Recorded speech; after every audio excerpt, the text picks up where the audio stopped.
कहानी है मुंबई शहर की, जहां ऊंची इमारतों के बीच सपने भी बड़े होते हैं और राज भी उतने ही गहरे छुपे होते हैं। अरमान अपने अपार्टमेंट के बाहर खड़ा था। टैक्सी नीचे इंतजार कर रही थी। सिया, सुन रही हो? मेरी फ्लाइट दुबई के लिए है, अब मुझे निकलना होगा। सिया किचन से आवाज लगाती है। सुन रही हूं, बस तुम्हारे लिए कॉफी बना रही थी। बिना कॉफी पिए जाओगे क्या? अरमान घड़ी देखते हुए थोड़ा जल्दी में बोला। आज नहीं सिया, बहुत देर हो रही है। वहां पहुंचकर सबसे पहले कॉफी ही पीऊंगा, तुम टेंशन मत लो। तभी पीछे से कबीर आता है। भैया आप चिंता मत करो, घर और भाभी की जिम्मेदारी अब मेरे ऊपर है। अरमान मुस्कुराते हुए उसके कंधे पर हाथ रखता है।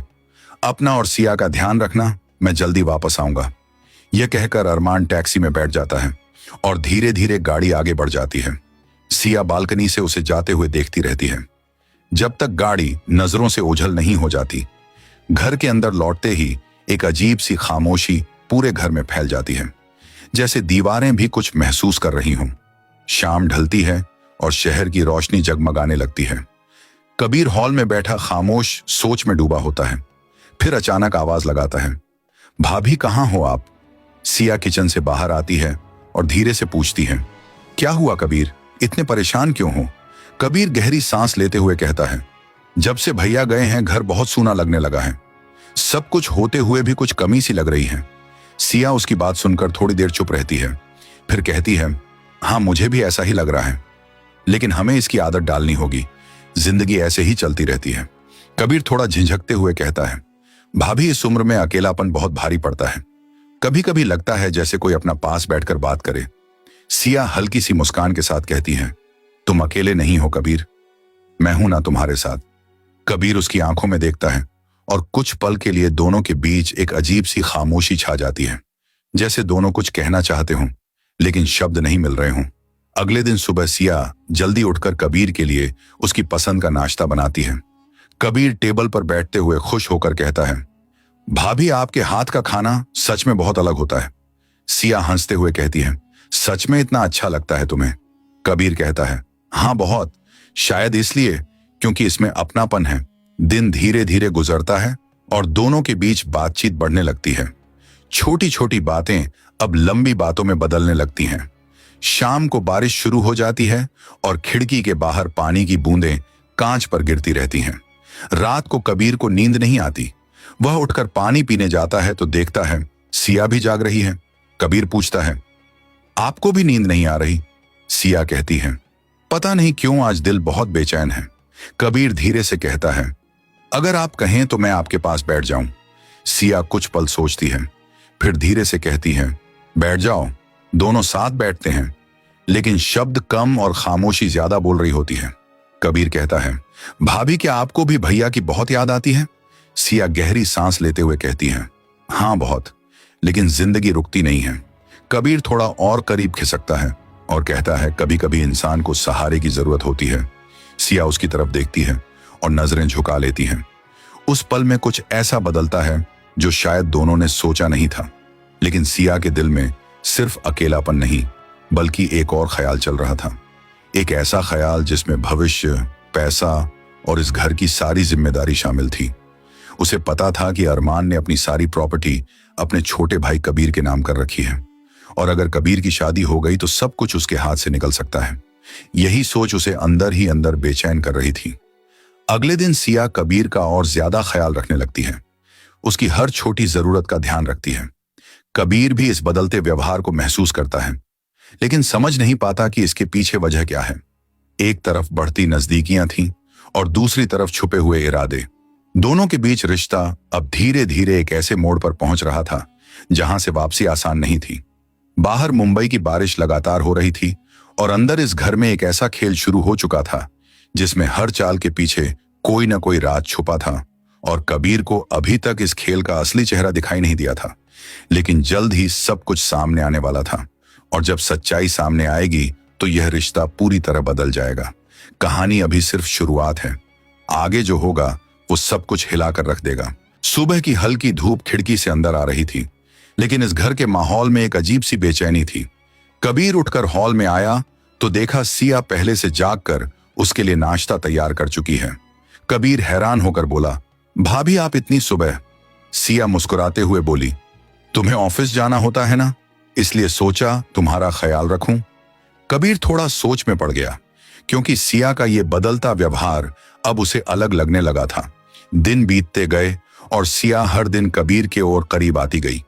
उसकी पसंद नापसंद का ध्यान रखना, उसके साथ ज्यादा वक्त बिताना, उसकी हर बात मानना, ये सब अब कबीर को साफ नजर आने लगा था।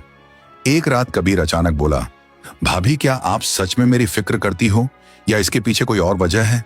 सिया एक पल के लिए चौंक गई, लेकिन खुद को संभालते हुए बोली, तुम ऐसा क्यों सोच रहे हो? कबीर बोला, क्योंकि आजकल आप हर वक्त मेरे आसपास रहती हो, जैसे आपको किसी बात का डर हो। सिया हल्का सा मुस्कुराई और बोली, डर नहीं कबीर, ये मेरी जिम्मेदारी है। कबीर धीरे से बोला, जिम्मेदारी या कुछ और? सिया ने बात टाल दी, लेकिन उसके चेहरे पर एक पल के लिए घबराहट साफ दिखी।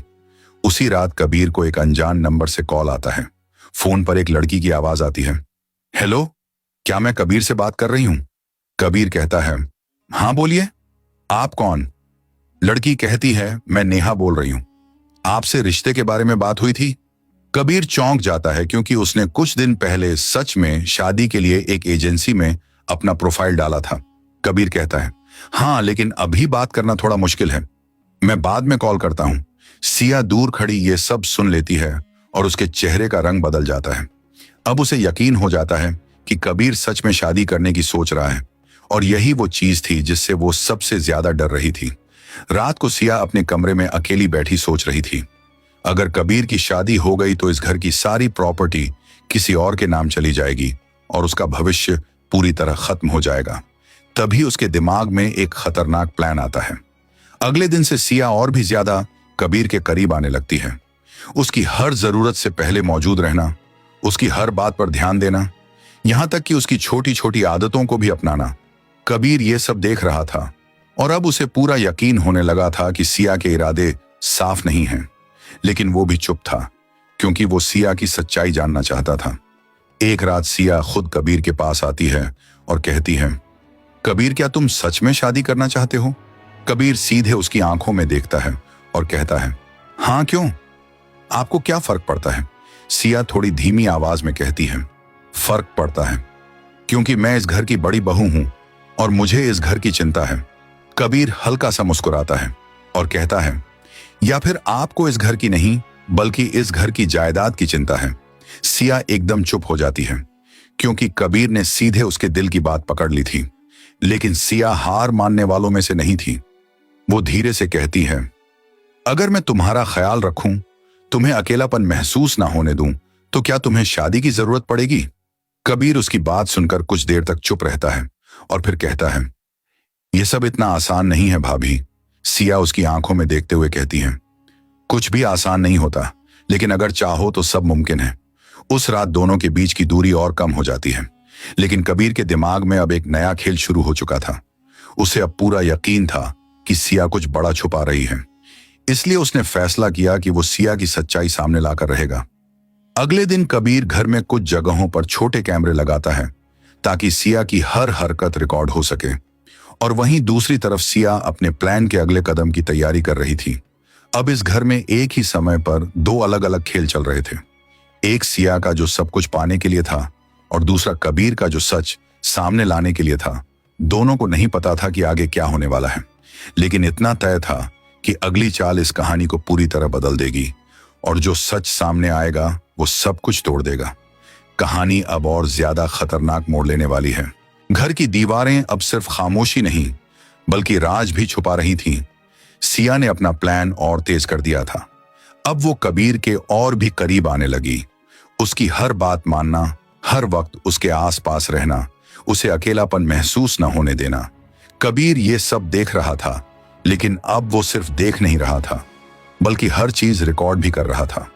एक रात सिया खुद कबीर के कमरे में आई और बोली, कबीर मुझे तुमसे कुछ जरूरी बात करनी है। कबीर शांत आवाज में बोला, कहिए भाभी, क्या बात है? सिया उसके पास बैठ गई और धीमे से बोली, कबीर मैं अब और अकेले नहीं रह सकती, मुझे सहारे की जरूरत है। कबीर ने उसकी आंखों में देखा और कहा, सहारा या कुछ और? सिया कुछ पल के लिए चुप रही, फिर बोली, अगर मैं कहूं कि मैं तुम्हारे साथ अपनी जिंदगी बिताना चाहती हूं तो? कबीर हैरान होने का नाटक करता है, लेकिन अंदर ही अंदर वो समझ चुका था कि सिया अपने प्लान के आखिरी पड़ाव पर पहुंच चुकी है। उसी रात सिया ने एक और चाल चली। अगले दिन सुबह उसने अचानक तबीयत खराब होने का नाटक किया, चक्कर आने की बात कही और कबीर से कहा, मुझे डॉक्टर के पास ले चलो।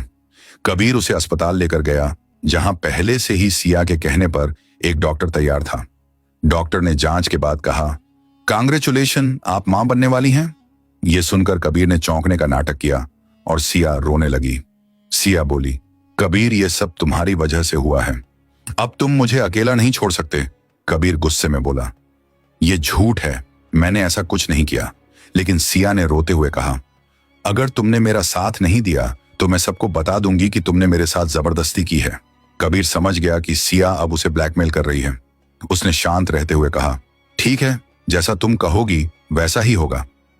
सिया के चेहरे पर एक चालाक मुस्कान आ गई, क्योंकि उसे लगा कि अब उसने कबीर को पूरी तरह अपने जाल में फंसा लिया है। लेकिन उसे यह नहीं पता था कि असली खेल अभी बाकी है। उसी शाम कबीर ने अपने भाई अरमान को कॉल किया और कहा, भैया, आपको तुरंत घर आना होगा, यहां बहुत बड़ा खेल चल रहा है। अरमान, जो दुबई में था, उसने पूछा, क्या हुआ, सब ठीक तो है? कबीर बोला, नहीं भैया, सब ठीक नहीं है, लेकिन आप आएंगे तभी सब समझ आएगा। दूसरी तरफ सिया ने अरमान को मैसेज किया और रोते हुए अपनी झूठी कहानी सुनाई कि कबीर ने उसके साथ जबरदस्ती की है और वो प्रेग्नेंट है। अरमान ये सब सुनकर टूट गया और तुरंत मुंबई लौटने का फैसला किया। अब इस घर में तूफान आने वाला था।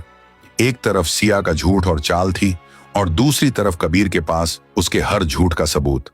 अगले दिन अरमान घर पहुंचा और गुस्से में सीधे कबीर के पास गया।